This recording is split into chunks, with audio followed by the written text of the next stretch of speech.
আসসালামু আলাইকুম। আশা করি সবাই ভালো আছেন। আলহামদুলিল্লাহ আমরা অনেক ভালো আছি।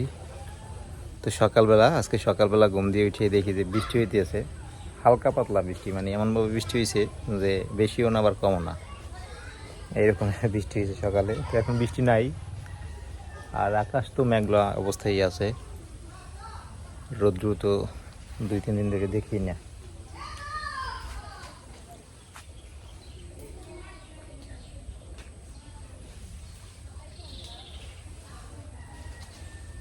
গ্রামে বসে প্রত্যেক দিনই রান্নার টেনশন, কি রানবে কি করবে, এই শুধু টেনশন। এই বর্ষাকাল আইলে এই অবস্থায়, মানে ভাবতে পাওয়া যায় না যে কী রানবে কী করবে, রান্নার কোনো ব্যবস্থাই নাই। আর তরকারির গাছ টাছ লাগাইছি, হ্যাঁ, তো এখন পর্যন্ত হইতেছে না, যে কেবল হয়ে উঠছে, এতে কবে হইবে এই সময় খামো, কিন্তু এর আগে তো চলা লাগবে। বড়ই সমস্যা। বরিশাল গেছিলাম, এই সময় গাটি নিয়ে গেছিলাম, আর ওই যে রেহা, তা গাটি রান্না করে নেয়, কারণ আমি বাড়িতে এসে দেখি যে আব্বাও গাটি আনছে, এই জন্য আব্বাই যে গাটি আনছে ওইগুলো রানছে, আর আমার তার রয়ে গেছে। আর আজকে আবার দেখেন কি করতেছে মায়, এই যে বাড়ির দিকে, এই যে আব্বাই কালকে রাত্রে এসে ডাঙ্গু লেগেছে। তো ডাঙ্গু রানতে হইলে তো মাছ লাগে, মাছ ছাড়া ডাঙ্গু কি রান্না করা যায়? তো ডাঙ্গু আনছে, হ্যাঁ, হইলে যে একেবারে কচি না, এই যে ডাঙ্গুয়ে ফুলও ধরছে, এই যে ফুল ধরছে, ডাটা তো মনে হয় কচি আছে মা,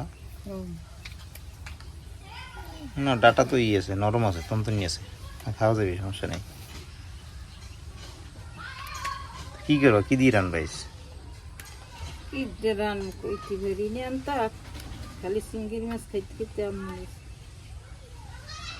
মাছ একটাই আছে, চিংড়ি মাছ। খালি চিংড়ি মাছই খাইতেছি অনেকদিন ধরে তরকারি দিয়ে। এত মাছ, ঘর দিয়ে মাছের গন্ধ যায় না বাবা, এই মাছ এখন পাওয়াই যায় না, পাই না আমরা গ্রামে বেশি মাছ। শহরের মানুষ যাও পায় তাও হাই দাম।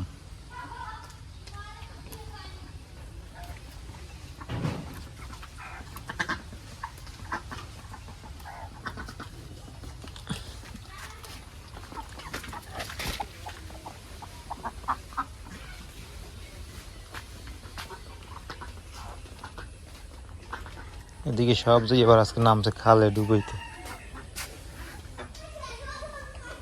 পেঁপে আছে, পেঁপে রান্না করলেও তো হয়তো লাগে, মনে করেন চিংড়ি মাছ বা ইলিশ মাছ, এগুলো দিয়েই পেঁপে ভালো লাগে। তাই মাছই তো নাই, তাই রানবে কি দিয়ে? এদিকে বাড়ির সব নামছে খালে ডুবাইতে, মানে একসাথে বাড়ির পিসি যা আছে সব একসাথে নামছে। এই যে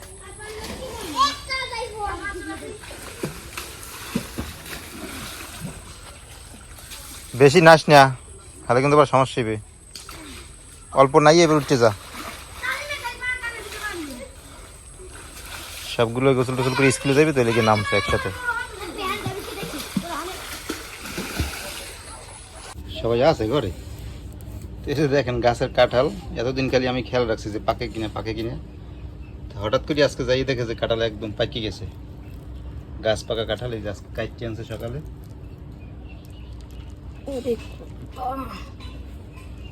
এখন ভাঙতে আছে। কাঁঠাল দেখলে তো আমার ভয় করে, খাইতে পারবো কিনা জানি না। তো যাই হোক, খাইয়ে দেখবো মানে কি অবস্থা। অসুস্থই পড়ছি, বরিশাল ভাই যখন কাঁঠাল খাইয়ে পড়ছি নাকি সেই তো বুঝতে পারি না। গ্যাসে যাবো বেশি সমস্যা, খাইতে পারে না। তো আমার ইদানিং গ্যাসের চাপ বেশি, যার জন্য এই ভাজা পোড়া কাঁঠাল এগুলো মোটেও খাইতে পারি না, মশলা জাতীয় জিনিস। তো যাই হোক, কাঁঠাল পাইকে গেছে গাছের, এখন ওই কাটতে রাখলেই গাছে যেগুলো আছে ঘরে রাখলে এমনিতেই পাইকে যাবে। তো এইবার দেখি বরিশাল কবে যাওয়া হয়, এদিন আবার লইয়ে যাবো, মানে এগুলো কি থাকবে একটা বক্স ভরি রাখি দিও তো ইসে ডিপে। রাফসানের মা আইয়ে খাইবেন, এই কাঁঠাল পছন্দ করে একছে, এমন সময় কাঁঠাল সিজন খাইতেও পারবে না। দেখি আমরা রাখি দিই মানে ডিপে, তারপরে সুস্থ হয়ে খাইতে পারে কিনা।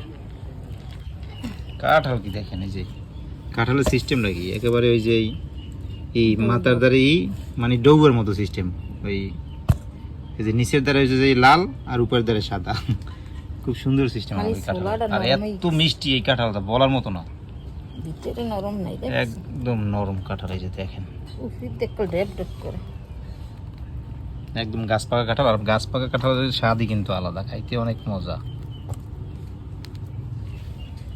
তো যাই হোক কাঁঠাল প্রিয় মানুষ কাঁঠাল দেখলে আর থামতে পারি না আল্লাহ রাসূলের নাম লই খাই আল্লাহ ভরসা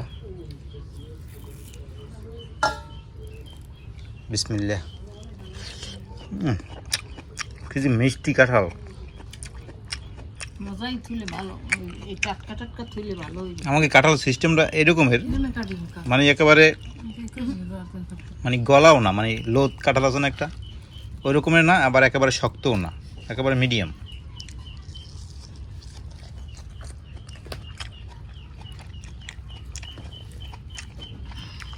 পলিথিন না একটা ডাইরেক্ট পলিথিন বুঝছো রাফসানের মাল লাগিয়া জান্নাতের লাগি উড়েই রাখি দিতেছি পলিথিন ভরিয়ে কারণ আমি তো অসুস্থ সুস্থ হইলে দেই যদি থাহে ভাগ্যে তাইলে আল্লাহ যদি খাওয়ায় খাইতে পারবে এজন্য পলিথিনের মধ্যে ভরি আমরা ডিপে রাখি দিই মাউডি এটি মধ্যে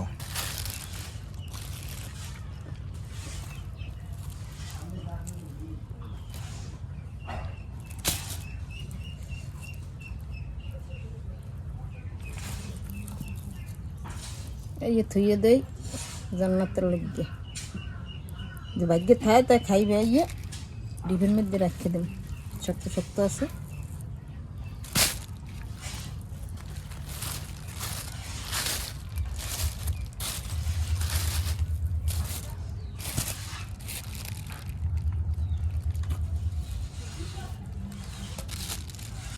কাঁঠালগুলো কিরকম এই যে ডৌয়ার মতো ভালোই লাগে দেখতে কত সুন্দর দেখেন এই যে একদম ডৌয়া সেম